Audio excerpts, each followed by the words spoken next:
Daqui a pouco a gente fala sobre o Neymar aí, porque independentemente de eu falar aqui que a atuação foi boa, ok, do Neymar, mais uma vez ele repete um erro que durante a carreira é recorrente e que ele já fez lá no jogo contra o Mirassol, agora no jogo contra o Flamengo teve também para defender o Danilo, agora ele também vai, um torcedor que estava lá xingando e tal, e o Neymar parece que quer ser o maestro da torcida, das redes sociais, dos jornalistas, de tudo, ninguém pode falar nada que ele quer dar resposta.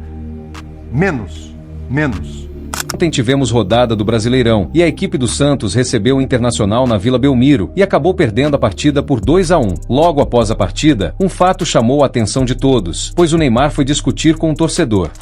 Se o jogador de futebol resolver sair de campo para ir, enfim, discutir com todo torcedor que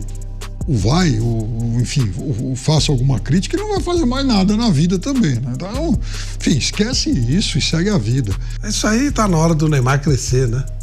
É a menor importância o que o cara fala, xinga. Eu acho que torcida, ela é um cenário pro jogo. Não muda nada. Um jogador que depende da torcida xingar ou apoiar para que ele renda, gente, o Neymar já poderia ter passado isso há muito tempo. Tem que ficar discutindo com o torcedor? De jeito nenhum. Não tem a menor importância, não tem a menor relevância e não muda absolutamente nada, nem o que o cara tá falando e nem a discussão.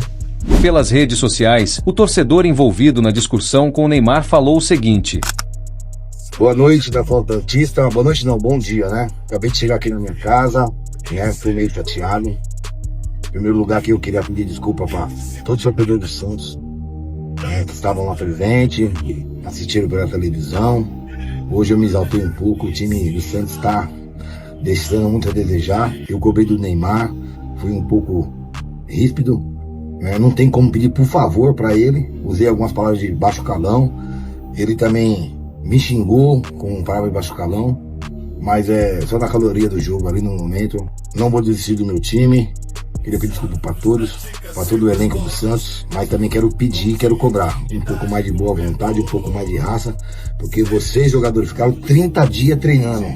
Não é possível nessa nhaca toda. A gente tomou de 3-0 e agora tomou outro sacode do Inter. O time correndo errado, marcando errado, o jogador perdido dentro de campo. Precisa rever muita coisa. Nosso presidente precisa ver muita coisa. Eu sou fã do Neymar, brigo com a minha família inteira por causa do Neymar, brigo com meus irmãos que são São Paulino. Eu acredito que dá para melhorar um pouquinho, mas fica aqui o meu pedido de desculpa pro Neymar, para todo o elenco do Santos, para todos os torcedores. E tamo junto. Vai para cima, Santos. Vamos melhorar. Forte abraço a todos aí. Com a derrota deste meio de semana, a equipe do Santos permanece com 14 pontos e ocupa a 17ª posição dentro da zona de rebaixamento. A equipe do Corinthians empatou com o líder Cruzeiro e o zagueiro Gustavo Henrique falou sobre a evolução da equipe. Cara, a gente precisa evoluir a cada jogo. A cada jogo a gente tem que se dedicar, diariamente tem que se dedicar, cada um colocar na sua consciência o que está faltando para você mesmo. Como eu falei, a gente veio de um jogo muito ruim, uma atitude péssima, contra o São Paulo, e hoje a gente já deu uma resposta, enfrentando um grande adversário, o líder do campeonato. Então isso demonstra que a gente tem condição de brigar de igual para igual, sabe? A gente sabe que essas equipes são grandes equipes, mas a gente também já demonstramos isso, já batemos de frente com o Palmeiras na final da Copa, na final do Paulista, e conseguimos conquistar o título, né? Então isso demonstra que a gente tem condição, sabe? Tem condição e a gente vai trabalhar para isso. A equipe do Palmeiras conseguiu um grande resultado no Rio de Janeiro ao virar a partida contra o Fluminense. O Fluminense está em 3 competições porque é um clube grande. Está na Sul-Americana, está na Copa do Brasil, está no Campeonato Brasileiro. A gente sabe que o desgaste é muito grande. Ninguém está dando desculpa aqui, mas tirando as 4 equipes que foram para o Mundial, os 4 clubes, todo mundo teve férias. Todo mundo teve uma mini pré-temporada, todo mundo pôde recuperar seus jogadores, enfim, tá todo mundo de tanque cheio. E as outras 3 equipes, o Botafogo, o Palmeiras e o Flamengo que tiveram no Mundial, voltaram antes da gente. O último a voltar foi o Fluminense, praticamente a gente teve nem um dia de folga. Eu dei um domingo de folga para eles para se recuperarem da viagem. Então o desgaste é muito grande.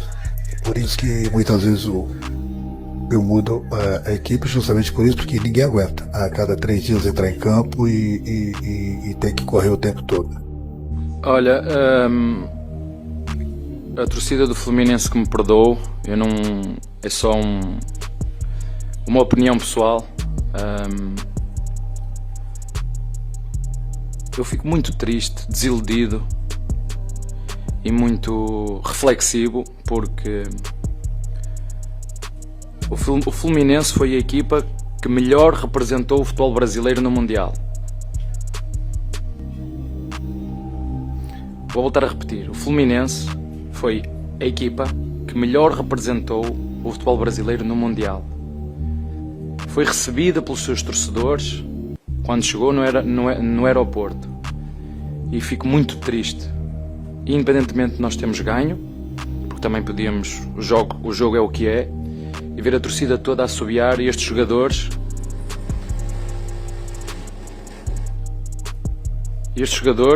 que tanto orgulho deram aos torcedores do Fluminense.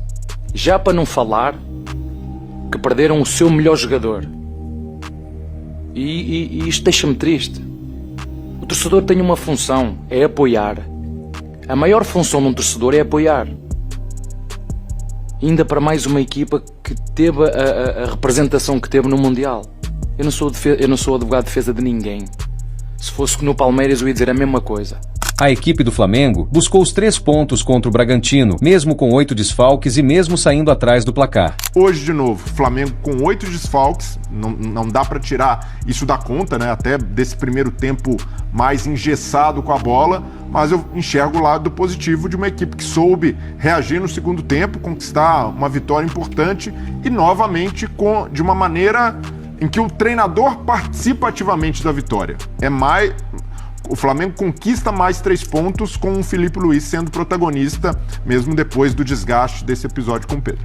Então, como eu também fazia parte desse grupo, eu sei da força que eles têm, quando eles se unem, da força que eles têm, e essas coisas externas machucam, mas no final das contas é um grupo fechado, um grupo de amigos, irmãos, você vê no trabalho do dia a dia, um grupo que se cobra, olhando no olho, e por isso que é um grupo blindado a esse tipo de coisas. Claro que é sempre ruim, mas como eu falei, eles mesmos se blindam, se conversam entre eles e é o que está no alcance, porque no final das contas o futebol são dos jogadores, né? Pode estar explodindo tudo fora, no final das contas que são eles que entram no campo e a imagem deles que está exposta, então eles querem sempre dar o seu melhor pelo Flamengo e eles têm demonstrado isso.